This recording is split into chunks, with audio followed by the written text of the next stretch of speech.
Welcome to the Nutrition Collaborative podcast, where we cut through the noise, bust the myths, and bring you nothing but truth about health, fitness, and everything in between. I'm Alec Moore, dietitian, and each week we'll dive into what really works when it comes to achieving lasting health and fitness. No gimmicks, no BS, just real talk, real success stories, and a holistic approach to living your healthiest life. Whether you're here for practical tips, inspiration from real client journeys, or just to find out what's actually worth your time, this is the podcast for you. Let's break it down, get empowered, and focus on what truly matters for your health. Welcome back to another episode of the NC Podcast. This is episode 4. We are smooth sailing with this thing. I'm getting good feedback. You guys have enjoyed the episodes so far. You're learning a lot, and I've just thoroughly enjoyed talking every single week. So thanks for tuning in and listening. Let's go ahead and jump in. Today, we're going to talk about hydration goals and protein goals and how in the heck are we supposed to meet those on a daily basis. Some people I find are able to hit their targets really easily, and others struggle chronically. So kind of want to help both sides of those who are overdoing their macros and their protein intake and overdoing it. And then obviously on the contrary, trying to help those who are struggling to actually hit those targets every single day. So let's go ahead and jump in. First thing I want to talk about is fluids and hydration, because without sufficient fluids and hydration, you're not going to be able to efficiently and consistently digest the protein we're consuming for the protein goals. So let's start with fluids. And I find I really wish I had a statistic on this because with my clientele, because a strong majority of them do have a difficult time hitting their fluid goal. They're very busy people.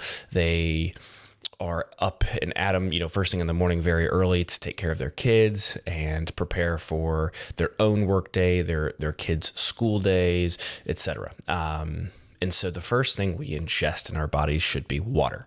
I mean, that's a very simple statement, but 80 to 90% of people listening are probably, jumping up out of bed, getting coffee first thing in the morning, or, taking their vitamins and their medications and washing it down with coffee and running out the door.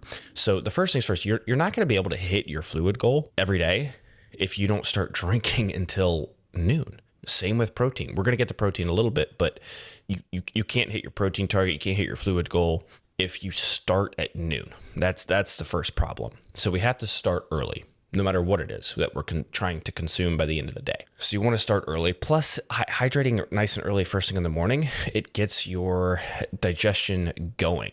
It helps you break down your breakfast. It's literally going to help lubricate your GI tract first thing in the morning. So a lot of you morning bloaters, or people who bloat digestively first thing in the morning, you're not drinking enough water first thing in the morning. A lot of people who are not hungry first thing in the morning also has a lot to do with your hydration and fluid intake. So if you are all dried up, how are you, in terms of the GI tract and the gut lining, how is that going to smoothly move the food you consume through that tract? It needs lubrication, water, hydration. It's the best thing you can do for yourself. You're going to uptake nutrients the rest of the day better. Your metabolism is going to work more properly and more efficiently and more effectively the rest of the day.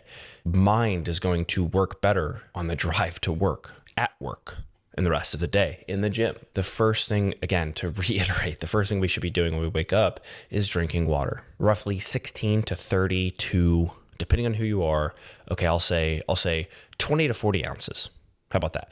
20 to 40 ounces per day before any caffeine, any coffee, any stimulants, for any food substance. So that way, when we do take those things in, we can digest them well and tolerate them well. Plus, if you wake up at 6 a.m. and the first thing you consume is 20 to 40 ounces of water, it's going to be a heck of a lot easier to hit that 1 gallon of, if your fluid goal, just for an example here, if your fluid goal is 1 gallon a day, you're already at a third of your entire fluid need for the day first thing in the morning before you do anything else. So it's checking so many boxes just doing it first thing in the morning. Oh, but I can't drink water that early in the morning. I can't. Then at least sip it. Take some swigs every few minutes. For what you wake up, you take a few gulps. Okay, that's like 4 to 6 ounces. And then, you go get ready, you brush your teeth. Oh, wow, I could probably take a couple more swigs. There's 12, there's 16 ounces. Okay, you fill up your water, you're about to head out the door, a couple more swigs. You're already at 20 ounces, right? It just has to be a priority day to day, simply put, with hydration and obviously protein. We're gonna get the protein. So that's the first thing. First thing in the morning, 20 to 40 ounces. Say you do the low end of that and you do 20, and your goal is 128 minimum for a gallon minimum, just standard. We'll just go with the standard goal here because a lot of people need at least a gallon. Strong majority of people, no matter what your activity levels are, a gallon a day is great. So say you get 20, you only need 108 more the rest of the entire day, and it's only 6 in the morning. And you've already got 20 in now, because you're actually paying attention to it. It's the first thing you think of when you wake up. And then say that you get 20 ounces of fluid at every meal, and you have 3 meals a day and 1 snack. There's your gallon. You don't have to drink water at the gym.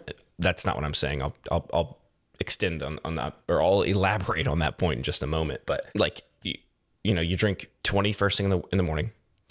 20 at 3 meals, that's 60. So that's 80 total, and you only need 48 more. Okay, you have a snack. Maybe you do half of that, maybe do 10. So you only need 38 more fluid ounces. You go to the gym. I hope you're drinking more than 38 ounces at the gym, to be honest with you. So the bottle that I have is a shaker bottle. It's like a larger shaker bottle. And it's like, it says on the thing, like, what does it say? It says 45 ounces, but on the side it says 34.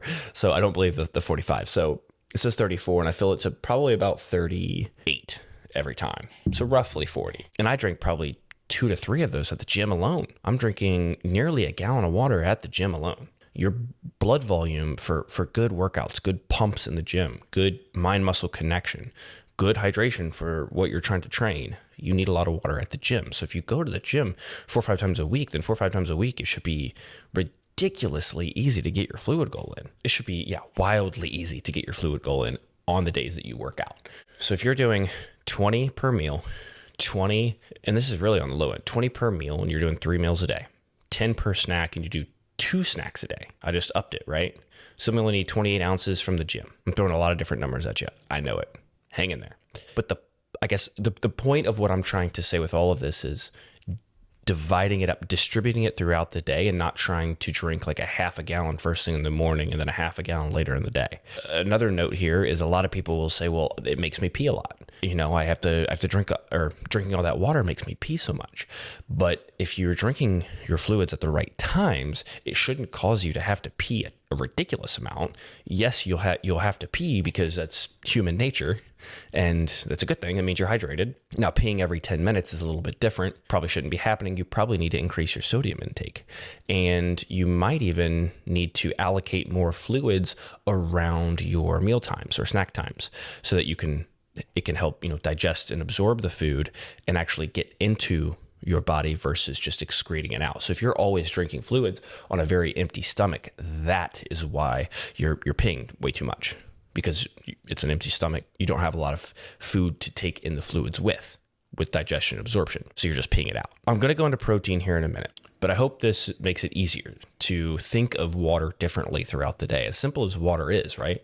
Some people, now here's the thing, some people just don't like the flavor or well, there is no flavor, but they just don't like drinking water for some reason, and that's okay. We can flavor it up. We could do carbonated waters. We could do lemon. We could do lime. We could do cucumber. We could do Mio flavoring. Now, I wouldn't recommend relying on all your fluid goal for, I wouldn't do a gallon of carbonated water a day. You might get a little bloaty and gassy, and you might just get a little discomfort from all that carbonation and all those bubbles. But it might be nice to have like 2 cans a day that are like carbonated, like seltzer water or something, flavored seltzer water. That could be an extra 24 ounces, that are really easy to consume with like a meal or something, that have some flavor, and it's a little bit more palatable and enjoyable. The Mio is great. You can do like a light touch with some ice, or even like like an electrolyte powder. I like to go for those who who really need like some sort of flavor and they don't want bubbles or Mio or Crystal Light packets or anything like that, then I oftentimes recommend really low dose electrolyte powders, because if you go high dose and you drink them all the time, then you're just drinking a ton of sodium and you're messing with your electrolyte balance. Like, please don't go drink 4 element packets a day if you're super sedentary and trying to get your water intake in. You're gonna, I mean, that's a 4,000 milligrams of sodium just from electrolyte powders. So go low dose with it so that you can get a little bit of flavor with it and a little bit of electrolyte enhancement and hydration benefit, but not to the point of taking in way too many of them and offsetting your hydration status and electrolyte balance. Hope all of this is making sense. Hope everyone's able to keep up here. So we've got hydration established, right? The keys there are the distribution throughout the first thing in the morning, wake up, drink water, distribute it throughout the day with different meals, drink a lot of water at the gym. If you're doing an hour of training and 20 to 40 to 60 minutes of cardio, depending on who you are and what your goals are, then you need a significant amount of water at the gym. Be drinking it. Try not to be like, oh, I'm just going to go hard for, an hour and a half and I'll drink water after, because that's what they taught me in high school sports. Well, that's a different topic for a different day with high school sports and proper hydration and nutrition, et cetera. Maybe I'll have to drop another episode about that. But yeah, let's go ahead and let's dive into protein. Really the same rules apply with the protein intake requirements throughout the day as water. It's the same concept. You got to start early. If you wait until 1 p.m. to have your first feeding of protein, it's going to be really hard, because protein is very satiating and gives you that sense of fullness. It's going to be really hard to get within the next 8 to 9 hours 200 plus grams of protein, if that's what your goal is, obviously. The point is, you got to start early, both with fluids and protein, in order to get them in easily throughout the day without bloating up too much by the end of the day, or peeing a lot in the middle of the night, or feeling super stuffed at dinner, and you're 80 grams of protein shy of your protein goal. So you got to start early with the fluids. But we're past the fluids. We're going to move on to protein. So first thing in the morning, I do recommend a moderate to high protein breakfast of some sort. Now, it doesn't have to be immediately upon waking. You can wait until you get to work, bring it to work with you. If you work from home, maybe, knock out some computer desk work for a little bit. And then, once your brain's working a little bit and you got some water in you and maybe some caffeine, moving through you, then you can maybe have your first dose of protein. But it's important to get it in first thing in the morning. And maybe if you do struggle with a lot of protein first thing in the morning and you have a higher protein goal, maybe just go a little bit lighter in protein first thing in the morning and ease into it throughout the day, but still have some in the morning no matter what. So I want to give some examples. So I kind of want to do this because I like someone with a 125 gram of protein a day goal, someone with 175 gram protein per day goal, and then someone with 225 grams. So we're increasing 50 grams. So maybe it's a smaller individual for 125, medium-sized individual for 175 grams, and then maybe it's a male bodybuilder or just a weightlifter who has a higher protein requirement. It's 225 grams. Let's use those 3 examples and what that might look like in distributing these throughout the day. Amongst meals and snacks. So here, from a structural perspective, so say your goal is 125 grams of protein per day. Okay, first things first, what do we do? Well, we're drinking water, but we're past that. So first things first, 25 grams of protein in the morning. It's 8 a.m., boom, 25 grams. Now, all you need is 100 the rest of the day. It gets a lot easier when you have it first thing in the morning and you start off by knocking it out a little bit. If you fast until 12 or 1, it's going to be really hard. And on that note, any intermittent fasting, it's going to be hard to get your protein goal in. If you have a 16-hour window of no eating and an 8-hour window of eating, an 8-hour window of eating, it's going to be hard to get, X amount of grams of protein in a short 8-hour time frame. That's a whole different topic for another day with intermittent fasting, though. Not the point of today's topics and discussion. So if you have 25 grams in the morning, you need 100 left the rest of the day, and say you go to bed at 10 p.m. So within the next 14 hours, because you had it at 8 a.m., you need another 100 grams of protein in 14 hours. Okay. Well, say you have 40 for lunch and 40 for dinner, and you had the 25 for breakfast. So 40 and 40 is 80, 25, that's 105. You are only 20 grams of protein away. 125 grams of protein should be ridiculously easy to get in. And it's not for a strong majority of people. Why? Because they are not having sufficient enough of protein at lunch and dinner, and they're also not starting early enough. I can't stress that enough. They're not starting early enough. Don't wait till noon to eat, okay? So if you do 25 at 8 a.m., 40 at noon, and 40 at 6 p.m., you only have 20 left over. You could do a 10-gram protein snack, maybe, before the gym. Say you're an afternoon workout goer. So a 10 gram of protein snack before the gym. Let's just give a little tidbit there on protein before the gym. I could make a whole episode about this. Stop eating so much protein before you go to the gym. You don't need that much protein before you go to the gym. It's crazy to me how many people are like, oh yeah, I always eat like a protein bar and a protein shake before the gym. I'm like, I would throw up. You need this, okay? You need high carbohydrates pre-gym, high carbohydrates, moderate protein, and low to moderate fats. That's going to be the best digestible, and you're going to get the most out of that for your workout. If you're trying to digest protein, and the reason I say trying is because protein takes a long time to digest. If you have a high fat, high protein meal before the gym, all your blood's going to be in your tummy trying to digest protein while you're working out your limbs. It's going to disrupt things in the GI tract, and you're going to feel off and bloaty and like you're about to throw up. So that was just a little tidbit there. So say you do 10 grams of protein as a snack, maybe 3 p.m. before the gym. And then you have that 40 gram protein I mentioned at 6 p.m. And then you have another 10 gram snack in the evening. So that equates to 125 grams of protein. That's 3 meals and that's breakfast, lunch, and dinner, and then a pre-workout snack and an evening snack. That's a great structure. You're going to be satisfied throughout the day. You're not going to be too hungry or too full at any given moment in the day. That's great. And you hit your protein target by the end of the day. And you did great. It's that simple. And so this episode is more so on the structure, how to do it, not on the food choices to do it. But if you need help, message me and I can help you on the correct sources and portions to get the 25 grams at 8 a.m., the 40 at lunch, and the 40 at dinner. There's also things on the internet. You can Google it. What does 40 grams of protein look like? A couple 4 or 5 ounces of chicken. Well, it's like 3.5 to 4.5 grams or ounces of cooked chicken breast. But look it up, track it in MyFitnessPal, play around with it. But if you aim for 25 at breakfast, 40 at lunch, 40 at dinner, 10 as a snack, that's a heck of a lot easier than, oh, it's noon or 1, I'm at 0. What the heck do I do? Okay, I'll eat 50 now. Now I'm bloated because it's too much protein for me. Let's jump to 175. Okay, that's an extra 50. But that person has the same amount of time in the day as the other person. Okay, let's add 10 to breakfast for this person. Let's add 10 grams of protein to breakfast. So it's 35 for this person. So now we only have 40 left the rest of the day. Let's put 10 into each of those snacks we discussed. So now there's only 20 grams. If I'm doing my math correctly, I'm starting to throw a lot of different numbers around. My head's going crazy here.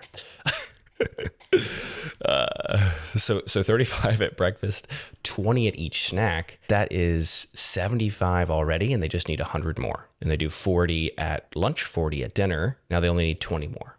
Okay, so what if they added 10 to each of those, or lunch and the dinner meal? They're at 175 grams of protein, and they have the same meal structure and snack structure as the person who had the 125 goal. 25 in the morning for person A, 35 in the morning for person B. 40 at lunch and dinner for person A, 50 at lunch and dinner for person B. 10 at snack A, 10 at snack B for person A, 20 at each snack for person B. That stinking simple. It's still 3 meals and 2 snacks. If you wanted to divvy that up and you wanted to maybe go like 4 basic meals or more like even keeled meals around like the 30 to 35 mark, and then a pre-workout snack that's a little bit lower in protein, lower to moderate, then you could do that too. It doesn't have to be 3 meals and 2 snacks. That's just a kind of basic rule of thumb for those intakes. Now, let's go ahead and jump to 225. Okay, 225 is a much more significant intake. It's going to require a little bit more thinking and heavier dosages or feedings throughout the day when it comes to protein. But if we add 10 to every protein and snack, then we're looking at, 45 for breakfast. We're looking at 60 per meal. And we're looking at 30 per snack. That right there does it. at a 3 meal and 2 snack structure. But for me personally, my goal is about 230 grams. So we'll just say it's 225 for this example. 4 even meals is great, plus a pre-workout and post-workout. So really at the end of the day, no matter what your protein goal is, I think you can truly get it in with 3 meals and 2 snacks or 4 meals and 2 snacks. And if you don't like eating 3 to 6 times a day and that's too much, well, then something is off. You're either binging on the weekends, you're either snacking too much throughout the day and you're not allocating for these meals, you're not drinking enough water, you're not moving your body enough. Those are the reasons you don't have an appetite. You're not lifting weights. All of those things trigger appetite and hunger. So if you are sedentary, you're not drinking water, you're not lifting weights, you snack a lot and you binge on the weekends, you're literally never going to be hungry. And you probably will be bloated all the time because you need movement to move that food around. You need water to digest that food, move it around and excrete it. Bowel movements, urination. That's how it all works. I really hope this helps make it a little bit simpler for the fluid goal and protein goal. Let's recap here to close this one out. Start early. No matter if it's fluids or proteins. Start early in your day as soon as you wake up or shortly after. Space it throughout the day. Stop waiting until noon or 1 p.m. or 2 p.m. to drink a glass of water or eat any food. Get moving. Activity with weight training, steps, cardio structuring, initiate some hunger, facilitate some appetite. Maybe not right away, but over time, certainly, with consistency. Then have your lunch and your dinner as the core protein feedings of the day.